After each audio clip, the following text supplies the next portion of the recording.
وإذا سمعوا ما أنزل إلى الرسول ترى أعينهم تفيض من الدمع مما عرفوا من الحق يقولون ربنا آمنا فاكتبنا مع الشاهدين وما لنا لا نؤمن بالله وما جاءنا من الحق ونطمع أن يدخلنا ربنا مع القوم الصالحين فأثابهم الله بما قالوا جنات تجري من تحتها الأنهار خالدين فيها وذلك جزاء المحسنين والذين كفروا وكذبوا بآياتنا أولئك أصحاب الجحيم يا أيها الذين آمنوا لا تحرموا طيبات ما أحل الله لكم ولا تعتدوا إن الله لا يحب المعتدين وكلوا مما رزقكم الله حلالا طيبا واتقوا الله الذي أنتم به مؤمنون لا يؤاخذكم الله باللغو في أيمانكم ولكن يؤاخذكم بما عقدتم الأيمان فكفارته إطعام 10 مساكين من أوسط ما تطعمون أهليكم أو كسوتهم أو تحرير رقبة فمن لم يجد فصيام 3 أيام ذلك كفارة أيمانكم إذا حلفتم واحفظوا أيمانكم كذلك يبين الله لكم آياته لعلكم تشكرون يا أيها الذين آمنوا إنما الخمر والميسر والأنصاب والأزلام رجس من عمل الشيطان فاجتنبوه لعلكم تفلحون إنما يريد الشيطان أن يوقع بينكم العداوة والبغضاء في الخمر والميسر ويصدكم عن ذكر الله وعن الصلاة فهل أنتم منتهون وأطيعوا الله وأطيعوا الرسول واحذروه فإن توليتم فاعلموا أنما على رسولنا البلاغ المبين ليس على الذين آمنوا وعملوا الصالحات جناح فيما طعموا إذا ما اتقوا وآمنوا وعملوا الصالحات ثم اتقوا وآمنوا ثم اتقوا وأحسنوا والله يحب المحسنين يا أيها الذين آمنوا لا يبلونكم الله بشيء من الصيد تناله أيديكم ورماحكم ليعلم الله من يخافه بالغيب فمن اعتدى بعد ذلك فله عذاب أليم يا أيها الذين آمنوا لا تقتلوا الصيد وأنتم حرم ومن قتله منكم متعمدا فجزاء مثل ما قتل من النعم يحكم به ذوى عدل منكم هديا بالغ الكعبة أو كفارة طعام مساكين أو عدل ذلك صياما ليذوق وبال أمره عفى الله عما سلف ومن عاد فينتقم الله منه والله عزيز ذو انتقام أحل لكم صيد البحر وطعامه متاعا لكم وللسيارة وحرم عليكم صيد البر ما دمتم حرما واتقوا الله الذين إليه تحشرون جعل الله الكعبة البيت الحرام قياما للناس وشهر الحرام والهدي والقلائد ذلك لتعلموا أن الله يعلم ما في السماوات وما في الأرض وأن الله بكل شيء عليم اعلموا أن الله شديد العقاب وأن الله غفور رحيم ما على الرسول إلا البلاغ والله يعلم ما تبدون وما تكتمون قل لا يستوي الخبيث والطيب ولو أعجبك كثرة الخبيث فاتقوا الله يا أولي الألباب لعلكم تفلحون يا أيها الذين آمنوا لا تسألوا عن أشياء إن تبد لكم تسؤكم وإن تسألوا عنها حين ينزل القرآن تبد لكم عفى الله عنها والله غفور حليم قد سألها قوم من قبلكم ثم أصبحوا بها كافرين ما جعل الله من بحيرة ولا سائبة ولا وصيلة ولا حام ولكن الذين كفروا يفترون على الله الكذب وأكثرهم لا يعقلون وإذا قيل لهم تعالوا إلى ما أنزل الله وإلى الرسول قالوا حسبنا ما وجدنا عليه آباءنا ولو كان آباؤهم لا يعلمون شيئا ولا يهتدون يا أيها الذين آمنوا عليكم أنفسكم لا يضركم من ضل إذا اهتديتم من الله مرجعكم جميعا فينبئكم بما كنتم تعملون يا أيها الذين آمنوا شهادة بينكم إذا حضر أحدكم الموت حين الوصية 2 ذوى عدل منكم أو آخران من غيركم إن أنتم ضربتم في الأرض فأصابتكم مصيبة الموت تحبسونهما من بعد الصلاة فيقسمان بالله إن ارتبتم لا نشتري به ثمنا ولو كان ذا قربى ولا نكتم شهادة الله إنا إذا لمن الآثمين فإن عثر على أنهما استحقا إثما فآخران يقومان مقامهما من الذين استحق عليهم الأوليان فيقسمان بالله لشهادتنا أحق من شهادتهما وما اعتدينا إنا إذا لمن الظالمين ذلك أدنى أن يأتوا بالشهادة على وجهها أو يخافوا أن ترد أيمان بعد أيمانهم واتقوا الله واسمعوا والله لا يهدي القوم الفاسقين يوم يجمع الله الرسل فيقول ماذا أجبتم قالوا لا علم لنا إنك أنت علام الغيوب إذ قال الله يا عيسى ابن مريم اذكر نعمتي عليك وعلى والدتك إذ أيدتك بروح القدس تكلم الناس في المهد وكهلا وإذ علمتك الكتاب والحكمة والتوراة والإنجيل وإذ تخلق من الطين كهيئة الطير بإذني فتنفخ فيها فتكون طيرا بإذني وتبرئ الأكمه والأبرص بإذني وإذ تخرج الموتى بإذني وإذ كففت بني إسرائيل عنك إذ جئتهم بالبينات فقال الذين كفروا منهم إن هذا إلا سحر مبين وإذ أوحيت إلى الحواريين أن آمنوا بي وبرسولي قالوا منا واشهد بأننا مسلمون إذ قال الحواريون يا عيسى ابن مريم هل يستطيع ربك أن ينزل علينا مائدة من السماء قال اتقوا الله إن كنتم مؤمنين قالوا نريد أن نأكل منها وتطمئن وتطمئن قلوبنا ونعلم أن قد صدقتنا ونكون عليها من الشاهدين. قال عيسى ابن مريم اللهم ربنا أنزل علينا مائدة من السماء تكون لنا عيدا لأولنا وآخرنا وآية منك وارزقنا وأنت خير الرازقين. قال الله إني منزلها عليكم فمن يكفر بعد منكم فإني أعذبه عذابا لا أعذبه أحدا من العالمين. وإذ قال الله يا عيسى ابن مريم أأنت قلت للناس اتخذوني وأمي إلهين من دون الله قال سبحانك ما يكون لي أن أقول ما ليس لي بحق إن كنت قلته فقد علمته تعلم ما في نفسي ولا أعلم ما في نفسك إنك أنت علام الغيوب. ما قلت لهم إلا ما أمرتني به أن اعبدوا الله ربي وربكم وكنت عليهم شهيدا ما دمت فيهم فلما توفيتني كنت أنت الرقيب عليهم وأنت على كل شيء شهيد. إن تعذبهم فإنهم عبادك وإن تغفر لهم فإنك أنت العزيز الحكيم. قال الله هذا يوم ينفع الصادقين صدقهم لهم جنات تجري من تحتها الأنهار خالدين فيها أبدا رضي الله عنه.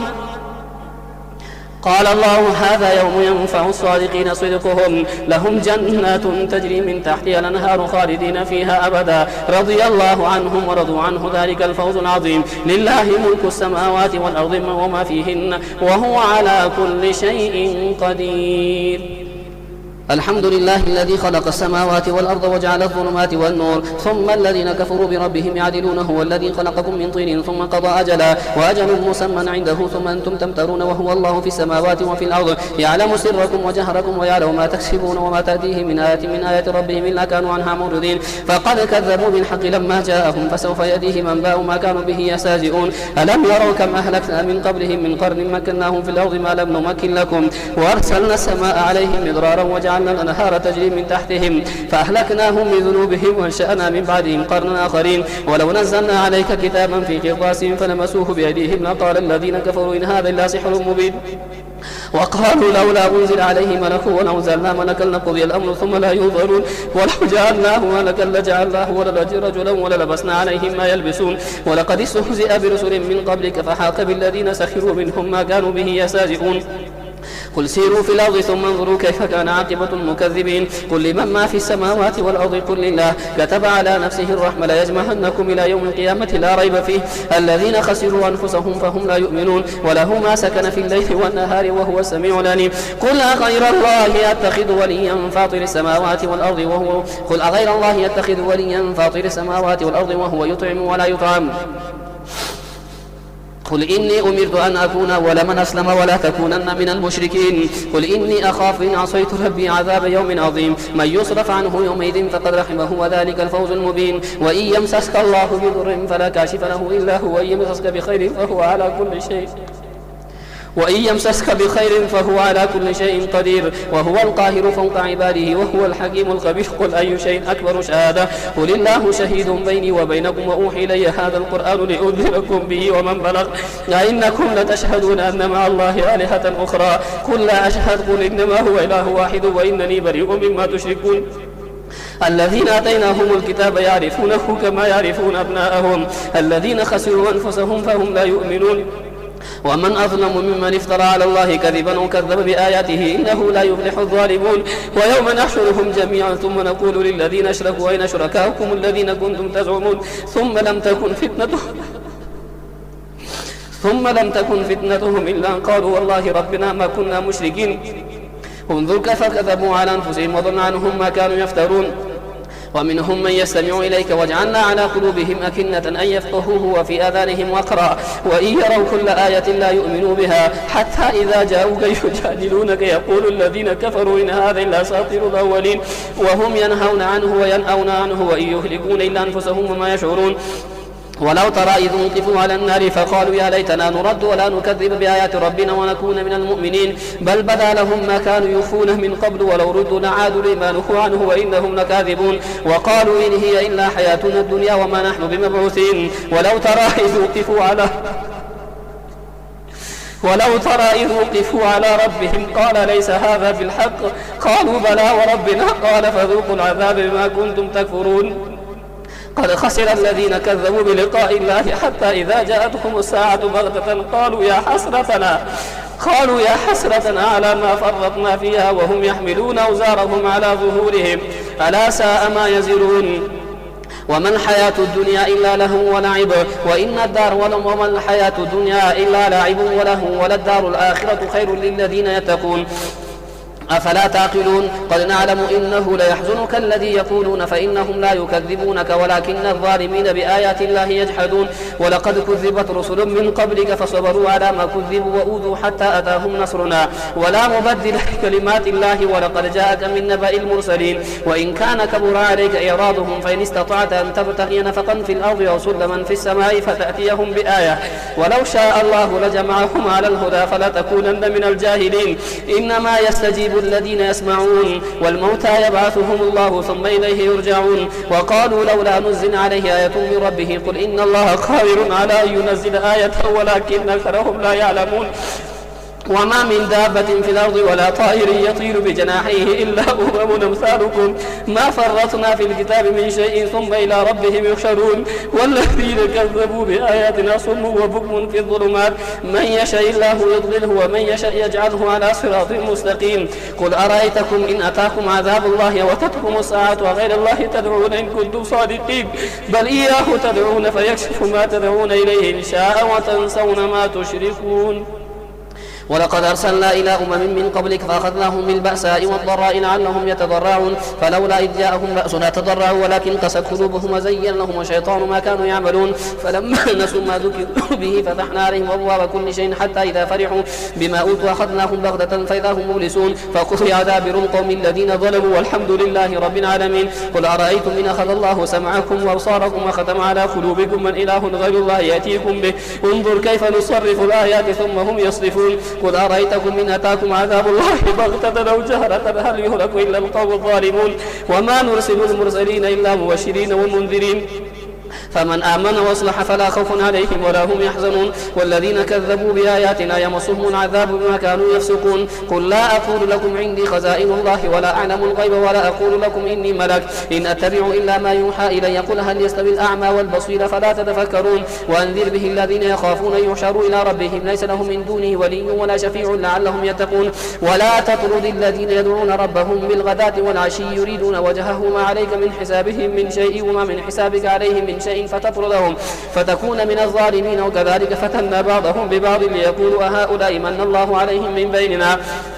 أليس الله بأعلم بالشاكرين وإذا جاءك الذين يؤمنون بآياتنا فقل سلام عليكم كتب ربكم على نفسه الرحمة أنه من عمل منكم سوءا بجهالة ثم تاب من بعده واصلح فأنه غفور رحيم وكذلك نفصل الآيات ولتستبين سبيل المجرمين قل إني نهيت أن أعبد الذين تدعون من دون الله قل لا أتبع أهواءكم قد ضللت إذا وما أنا من المهتدين قل إني على بينة من ربي وكذبتم به ما عندي ما تستعجلون به إن الحكم إلا لله يقص الحق وهو خير الفاصلين قل لو أن عندي ما تستعجلون به لقضي الأمر بيني وبينكم والله أعلم بالظالمين وعنده مفاتح الغيب لا يعلمها إلا هو ويعلم ما في البر والبحر وما تسقط من ورقة إلا يعلمها ولا حبة في ظلمات الأرض ولا رطب ولا يابس إلا في كتاب مبين وهو الذي يتوفاكم بالليل ويعلم ما جرحتم بالنهار ثم يبعثكم فيه ليقضى أجل مسمى ثم إليه مرجعكم ثم ينبئكم بما كنتم تعملون وهو القاهر فوق عباده ويرسل عليكم حفظا حتى إذا جاء أحدكم الموت توفته رسلنا وهم لا يفرطون ثم ردوا إلى الله مولاهم الحق ألا له الحكم وهو أسرع الحاسبين قل من ينجيكم من ظلمات البر والبحر تدعونه تضرعا وخفية لئن أنجيتنا من هذه لنكونن من الشاكرين قل الله ينجيكم منها ومن كل كرب ثم أنتم تشركون قل هو القادر على أن يبعث عليكم عذابا من فوقكم أو من تحت أرجلكم أو يلبسكم شيعا ويذيق بعضكم بأس بعض وانظر كيف نصرف الآيات لعلهم يفقهون وكذب به وقومك وهو الحق قل لست عليكم بوكيل لكل نبأ مستقر وسوف تعلمون وإذا رأيت الذين يخوضون في آياتنا فأعرض عنهم حتى يخوضوا في حديث غيره وإما ينزينك شيطان فلا تقعد بعد الذكرى مع القوم الظالمين وما على الذين يتقون من حسابهم من شيء ولكن ذكرى لعلهم يتقون وذر الذين اتخذوا دينهم لعبا ولهوا وغرتهم الحياة الدنيا وذكر به أن تبصر نفس بما كسبت ليس لها من دون الله ولي ولا شفيع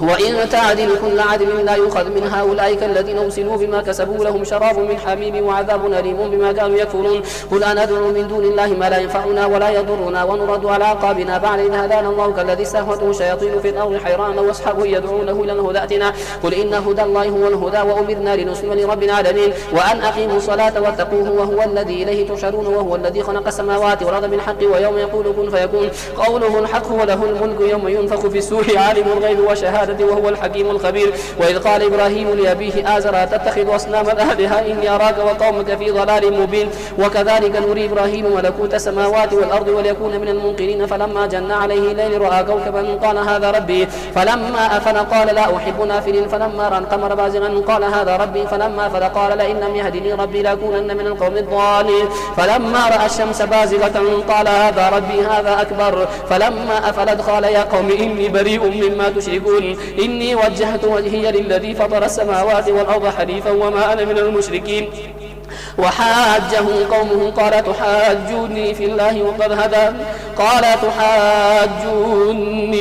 وقد هدان ولا أخاف ما تشركون به إلا أن يشاء ربي شيئا وسع ربي كل شيء علما أفلا تتذكرون. وكيف أخاف ما أشركتم ولا تخافون أنكم أشركتم بالله ما لم ينزل به عليكم سلطانا فأي الفريقين أحق بالأمن إن كنتم تعلمون. الذين آمنوا ولم يلبسوا إيمانهم بظلم أولئك لهم الأمن وهم مهتدون. وتلك حجتنا آتيناها إبراهيم على قومه نرفع درجات من نشاء إن ربك حكيم عليم. ووهبنا له إسحاق ويعقوب كلا هدينا ونوحا هدينا من قبل ومن ذريته داود وسليمان وأيوب ويوسف وموسى وهارون وكذلك نجزي المحسنين. وزكريا ويحيى وعيسى وإلياس كل من الصالحين وإسماعيل واليسع ويونس ولوطا وكلا فضلنا على العالمين ومن آبائهم وذرياتهم وإخوانهم واجتبيناهم وهديناهم إلى صراط مستقيم. ذلك هدى الله يهدي به من يشاء من عباده ولو أشركوا لحبط عنهم ما كانوا يعملون. أولئك الذين آتيناهم الكتاب والحكم والنبوة فإن يكفر بها هؤلاء فقد وكلنا بها قوما ليسوا بها بكافرين. أولئك الذين هدى الله فبهداه مقتده. قل لا أسألكم عليه أجرا إن هو إلا ذكرى للعالمين. وما قدروا الله حق قدره إذ قالوا ما أنزل الله على بشر من شيء قل من أنزل الكتاب الذي جاء به موسى نورا وهدى للناس تجعلونه قراطيس تبدونها وتخفون كثيرا وعلمتم ما لم تعلموا أنتم ولا آباؤكم قل الله ثم ذرهم في خوضهم يلعبون يلعبون. وهذا كتاب أنزلناه مبارك مصدق الذي بين يديه ولتنذر أم القرى ومن حولها والذين يؤمنون بالآخرة يؤمنون به وهم على صلاتهم يحافظون. ومن أظلم ممن افترى على الله كذبا قال أوحي إلي ولم يوحي إليه شيء ومن قال سأنزل مثل ما أنزل الله ولو ترى إذ الظالمون في غمرات الموت والملائكة باسطوا أيديهم أخرجوا أنفسكم اليوم تجزون عذاب الهون بما كنتم تقولون على الله غير الحق وكنتم عن آياته تستكبرون. ولقد جئتمونا فرادا كما خلقناكم أول مرة وتركتم ما خولناكم وراء ظهوركم وما نرى معكم شفعاءكم الذين زعمتم أنهم فيكم شركاء لقد تقطع بينكم وضل عنكم ما كنتم تزعمون. إن الله فالق الحب والنوى يخرج الحي من الميت ومخرج الميت من الحي ذلكم الله فأنى تؤفكون. فالق الإصباح وجعل الليل سكنا والشمس والقمر حسبانا ذلك تقدير عزيز عليم. وهو الذي جعل لكم النجوم لتهتدوا بها في ظلمات البر والبحر قد فصلنا الآيات لقوم يعلمون. وهو الذي أنشأكم من نفس واحدة فمستقر ومستودع قد فصلنا الآيات لقوم يفقهون. وهو الذي أنزل من السماء ماء فخرجنا به نبات كل شيء فخرجنا منه خضرا نخرج منه حبا متراكبا ومن النخل من طلعها قنوان دانية وجنات من أعناب والزيتون والرمان مشتبها وغير متشابه انظروا إلى ثمره إذا أثمر وينعه إن في ذلك لآيات لقوم يؤمنون. وجعلوا لله شركاء الجن وخلقهم وخلقوا له بنين وبنات بغير علم سبحانه وتعالى عما يصفون. بديع السماوات والأرض أن يكون له ولد ولم تكن له صاحبة وخلق كل شيء وهو بكل شيء عليم. ذلكم الله ربكم لا إله إلا هو خالق كل شيء فاعبدوه وهو على كل شيء وكيل. لا تدركه الأبصار وهو يدرك الأبصار وهو اللطيف الخبير. قد جاءكم بصائر من ربكم فمن أبصر فلنفسه ومن عمي فعليه عليها وما أنا عليكم بحفيظ وكذلك نصرف الآيات وليقولوا درست ولنبينه لقوم يعلمون اتبع ما أوحي إليك من ربك لا إله إلا هو وأعرض عن المشركين ولو شاء الله ما أشركوا وما جعلناك عليهم حفيظا وما أنت عليهم بوكيل ولا تسبوا الذين يدعون من دون الله فيسبوا الله عدوا بغير علم كذلك زينا لكل أمة عملهم ثم إلى ربهم مرجعهم فينبئهم بما كانوا يعملون وأقسموا بالله جهد أيمانهم لئن جاءتهم آية ليؤمنن بها قل إنما الآيات عند الله وما يشعركم أنها إذا جاءت لا يؤمنون ونقلب أفئدتهم وأبصارهم كما لم يؤمنوا به أول مرة ونذرهم في طغيانهم يعمهون